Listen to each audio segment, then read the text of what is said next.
Hello friends, welcome back to my channel Meena রান্নাঘরে সবাইকে জানাই অনেক স্বাগত। আশা করি সবাই ভালো আছেন। আজ আমি আপনাদের চিংড়ি মাছ দিয়ে চাল কুমড়ো রান্না করে দেখাবো।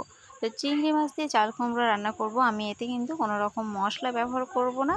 তো চাল কুমড়োটা মাঝখান থেকে আমি প্রথমে কেটে নিলাম, তারপরে এভাবে খোসা ছাড়িয়ে এভাবে কুচি করে আমি জলের ভেতর রেখে দিচ্ছি।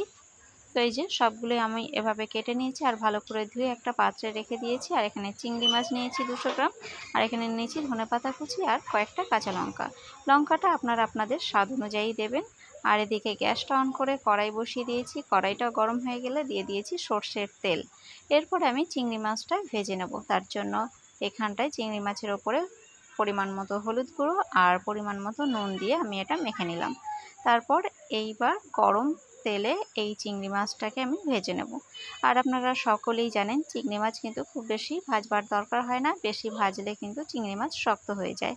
তো চিংড়ি মাছটা ভাজা হয়ে গেলে এবার আমি চিংড়ি মাছটা একটা পাত্রে তুলে নেব। তো চিংড়ি মাছটা এখানে তুলে নিয়েছি। আর ওই তেলেই আরও একটু সর্ষের তেল দিয়ে এবার ফোড়নের জন্য কালো জিরে দিয়ে দিচ্ছি। আর যে চিড়ে রেখেছিলাম কাঁচা লঙ্কা, সেই কাঁচা লঙ্কা চেরাটাও এর ভেতরে দিয়ে দিলাম। আর এরপর দিয়ে দিচ্ছি কেটে রাখা চাল কুমড়োগুলো।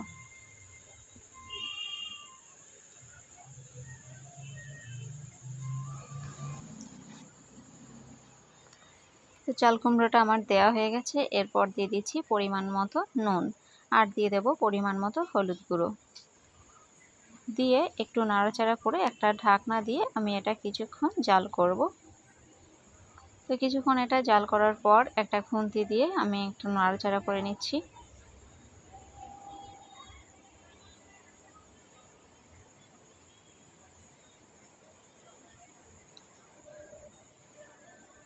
তো খুন্তি দিয়ে একটু নাড়াচাড়া করে নেওয়ার পর এরপর আমি এর ওপর থেকে সামান্য জল দিয়ে দিচ্ছি। জল দিয়ে একটু ঢাকা দিয়ে এবার আবারও আমি কিছুক্ষণ জাল করব। তো কিছুক্ষণ জাল করার পর এরপর ঢাকনাটা তুলে নিলাম, নিয়ে আবার একটু নাড়াচাড়া করে নেব। তো খুন্তি দিয়ে আমি ভালো করে একটু ঘেঁটেও নিচ্ছি। আর এরপর আমি ভেজে রাখা চিংড়ি মাছটা এর ভেতরে দিয়ে দেব।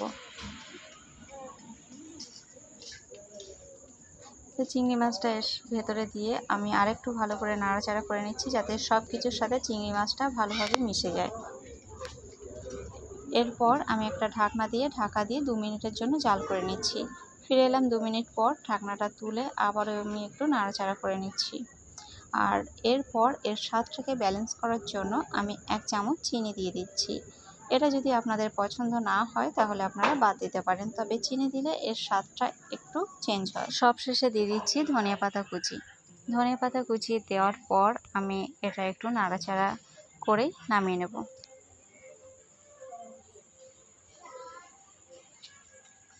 এটা একদম রেডি। এবার আমি এটা নামিয়ে নিচ্ছি।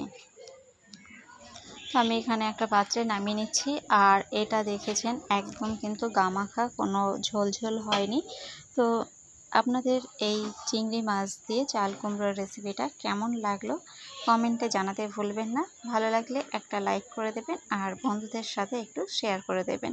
আর যারা আমার ভিডিওটা আজকে নতুন দেখছেন তারা প্লিজ চ্যানেলটাকে সাবস্ক্রাইব করে পাশে থাকা বেল আইকনটা অন করে রাখবেন, যাতে আবারও কোনো ভিডিও দেওয়ার সাথে সাথে সবার আগে আপনাদের কাছে নোটিফিকেশনটা পৌঁছে যায়। তো আজকের মতো ভিডিওটা এখানেই শেষ করছি। দেখা হবে পরের ভিডিওর সাথে। ততক্ষণ সবাই ভালো থাকবেন, সুস্থ থাকবেন।